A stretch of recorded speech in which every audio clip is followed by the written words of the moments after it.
Hey, what's going on, everybody? Echoside Fiend here, back once again, and today jumping up on here to finally do my review for ICP's Yum Bedlam. Of course, the fifth Joker's card in the second deck. This released on October 31st of 2021 at Hallowicked. There was a CD release party the night before, but I believe the official release date is Hallowicked, October 31st, Halloween, whatever you want to say.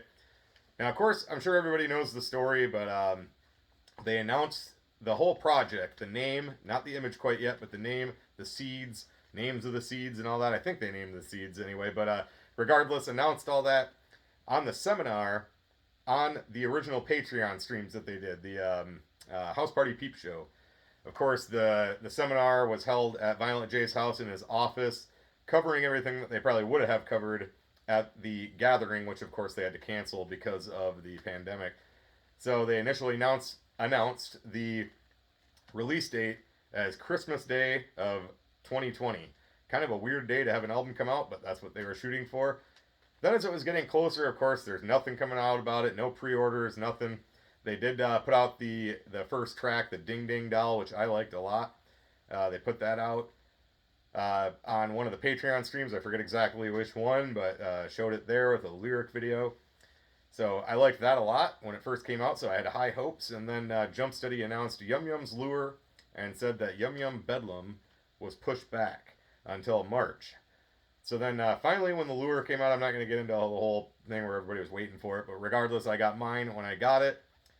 I liked it at first, and then the more I listened to it, I was like, I don't know, this just isn't clicking with me. I did like Ding Ding Doll, but the rest of it wasn't clicking with me.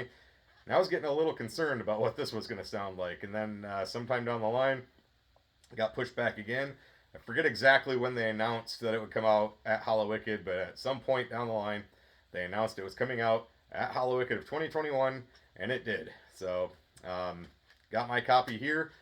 DC Fago guy and Megs went to the CD release party. I went to Twisted Sprite Fest that night. I already had my tickets for that. Otherwise, I probably would have gone to the release party. But they went, and they very graciously picked up a copy for me. So mine is from the official CD release party, and then it was available for everybody the next night at Hallowicked. So I've been meaning to get up on here and get my review in, but I was just trying to give this more listens, let it absorb it a little bit more. So finally, here I am. So first off, we'll go ahead and we'll take a look through everything. So here, of course, is the cover. Everybody's seen that. Here's the back. We'll go through the tracks when we get to talking about that. So go ahead and pop it open. I love that CD.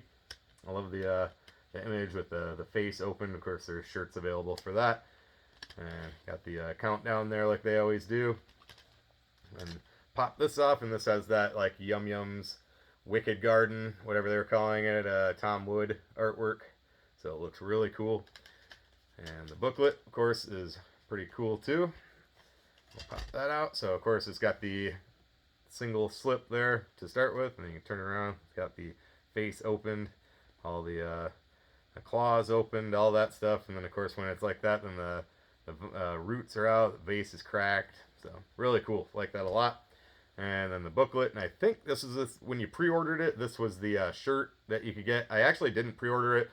Usually I do, but I think that was the only package you could pick from. And I like that artwork, but I was just like, I just don't think I would wear a shirt of that. And then I knew I'd be going to Hallowicked, and I just get it there. So I actually didn't pre-order this. So, but I do like that image a lot, though. It's a really cool artwork. Of course, Tom Wood.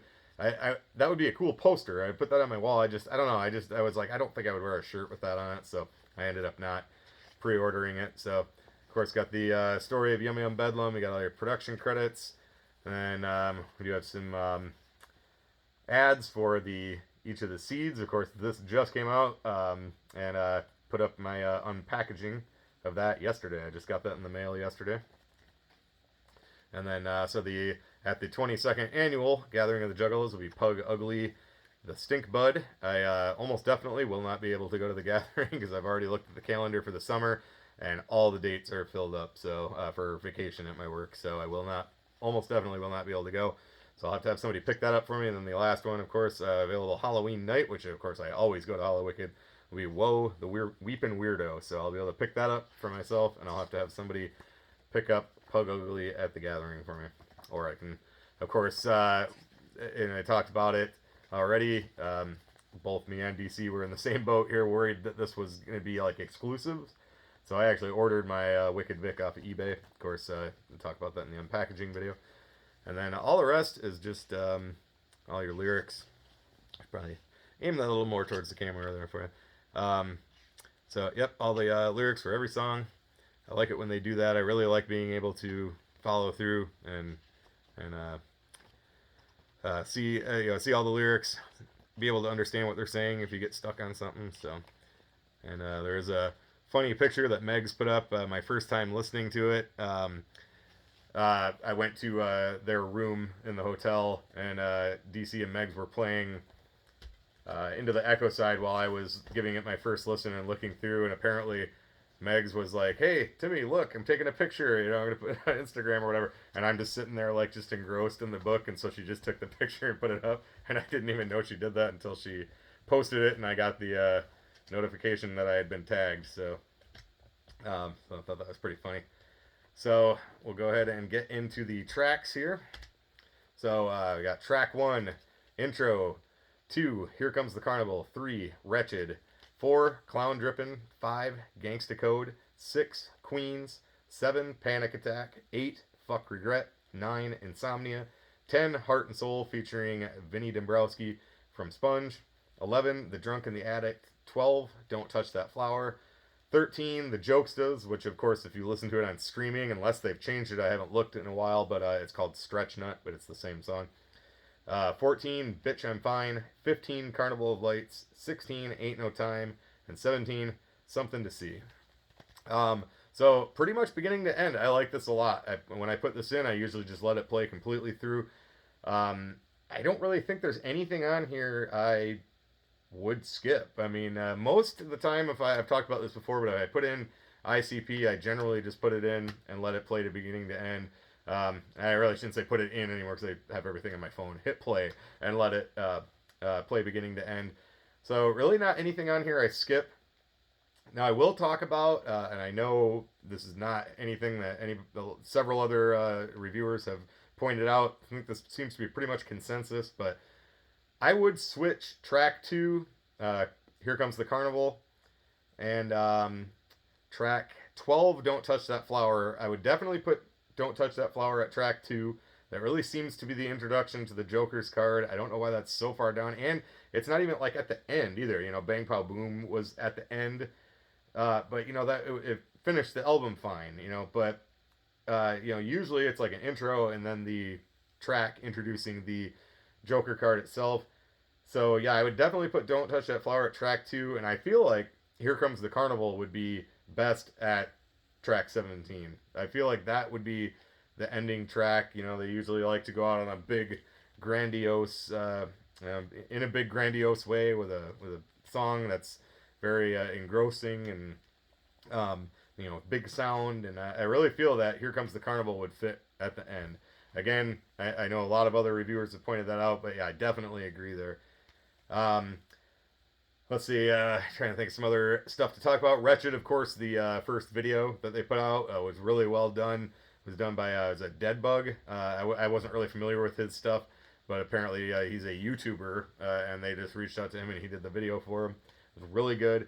Clown Drippin' I actually wasn't feeling too much just hearing it on the CD. I mean, and like I said, I like everything on here for the most part, but that one wasn't really jumping out to me until they made the video. Then the video really kind of just, I don't know, brought the song out a little bit more to me, I guess, where they kind of meme themselves in it and just kind of taking some digs, obviously, at Twisted. So once they put the video out, that song came a little bit more to life to me, so I really like that. Gangsta Code, of course, uses the music from Boondocks' Moving On, I believe, from Abaddon. And of course I know Jay, like I says, he's taking his beat back. It's his.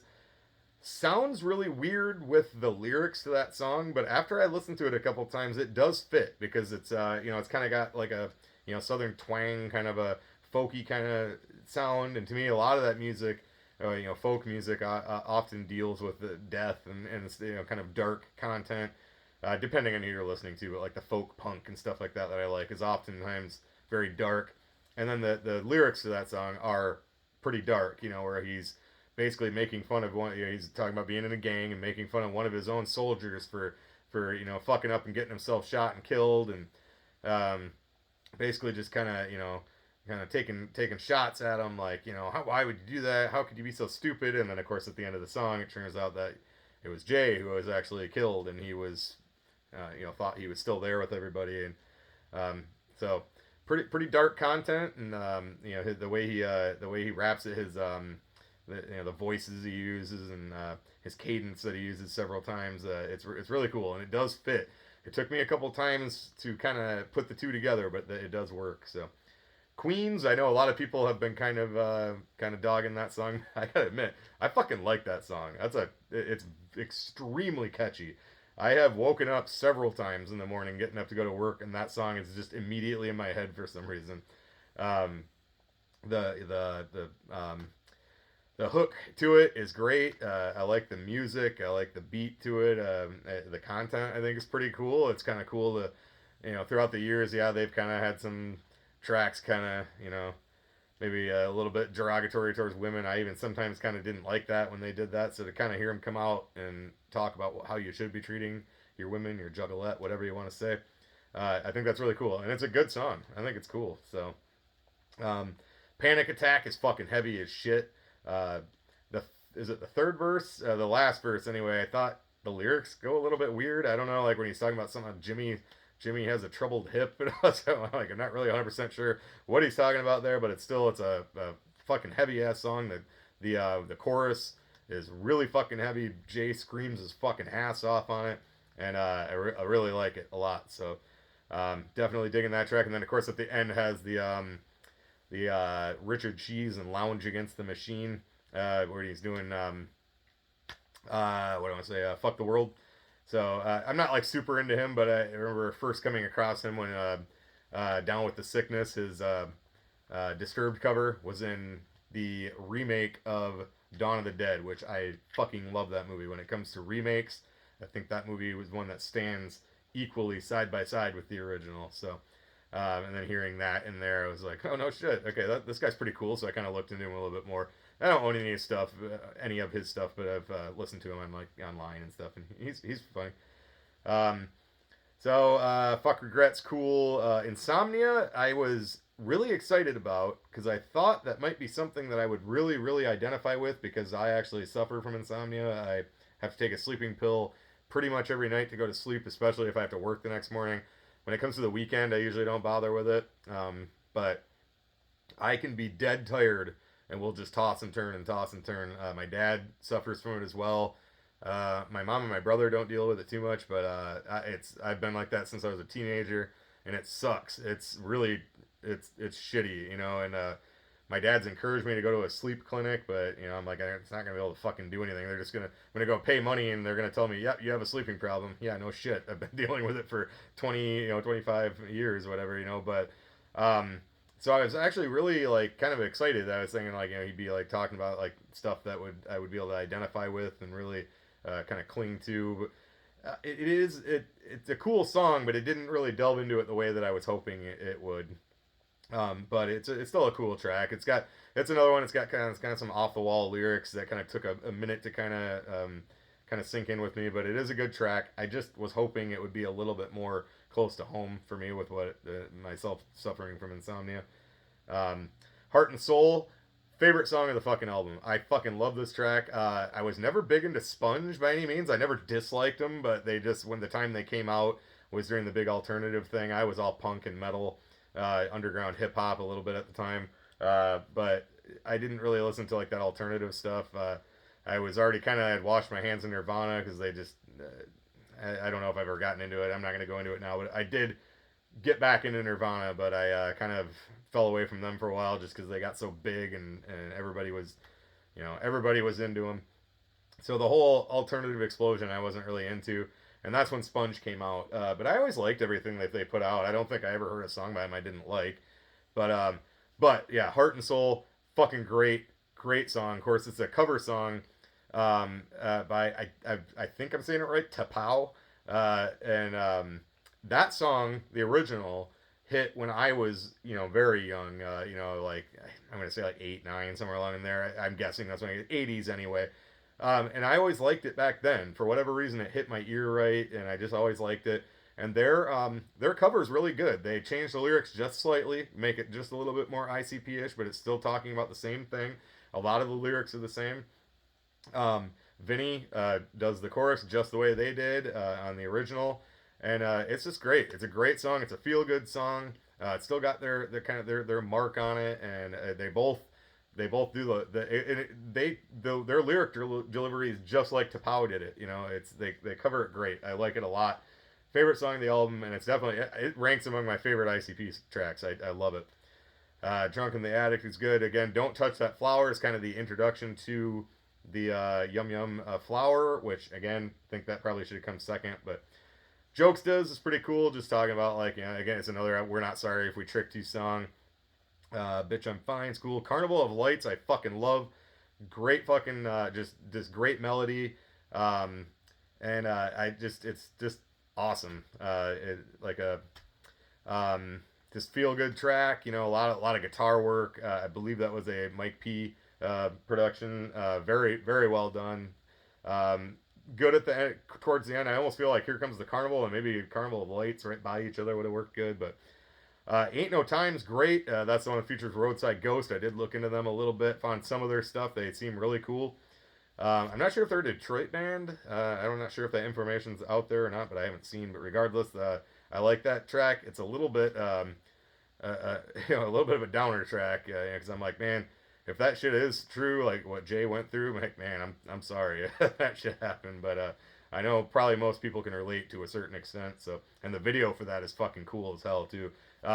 Huge shout out to Deck One Delt. They were kind of doing a review of it, watching it, and Carver pointed out when you see their faces in that video, pretty much Carver's exact words were like, you can see the career on their faces, where they've been, what they've seen, and he 100% true. He nailed that. It's so true that just the look on their faces, you can see that they've been through some shit, just with their career, traveling, all that stuff, seeing everything, and they've been through it, and you could see it on their faces, just like he said.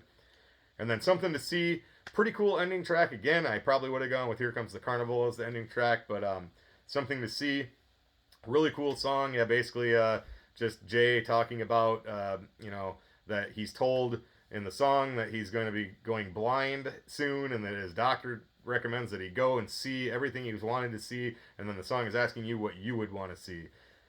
In the song, it's not a cover, but they use the melody for what is the song called? Something About You by Level 42.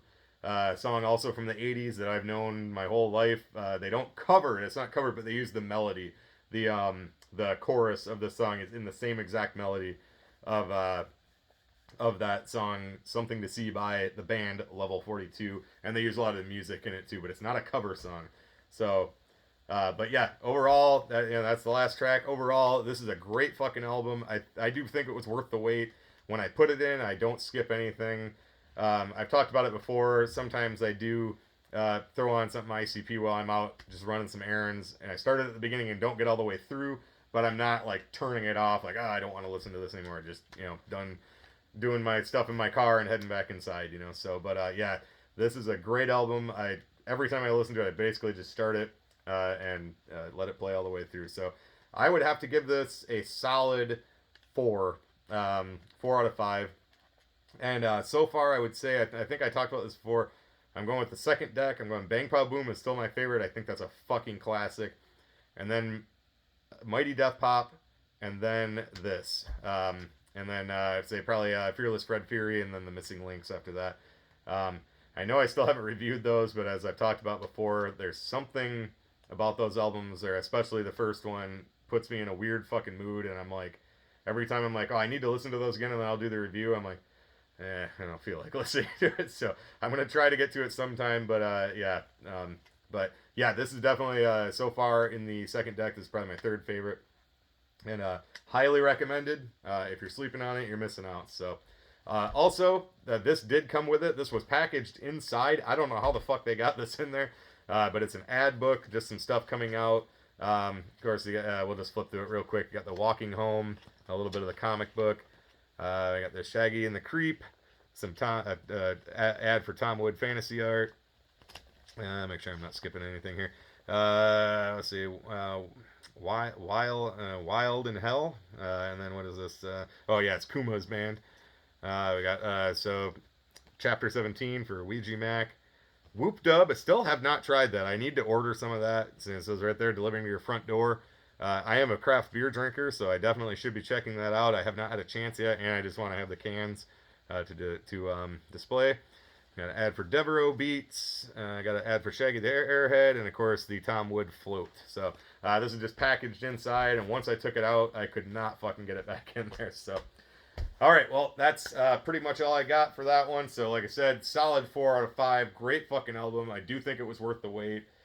Not really a skippable track on the whole thing. So highly, highly recommended. Definitely check it out. So.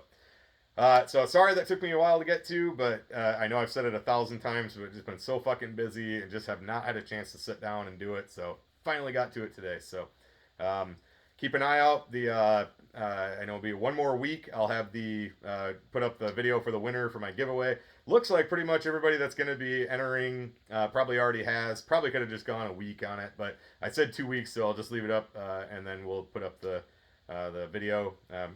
Probably on Monday because I have that day off of work, not this coming Monday, but the 8th, the 7th. Yeah, it's March 7th. And I'll put it up that day because that's the day that I said. So we'll just do that. So keep an eye out for that. And if you're the winner, I will get in touch with you. So as always, thank you so much for watching. Thank you for supporting. This is Echoside Fiend, and I will catch you in the next one. Too sweet.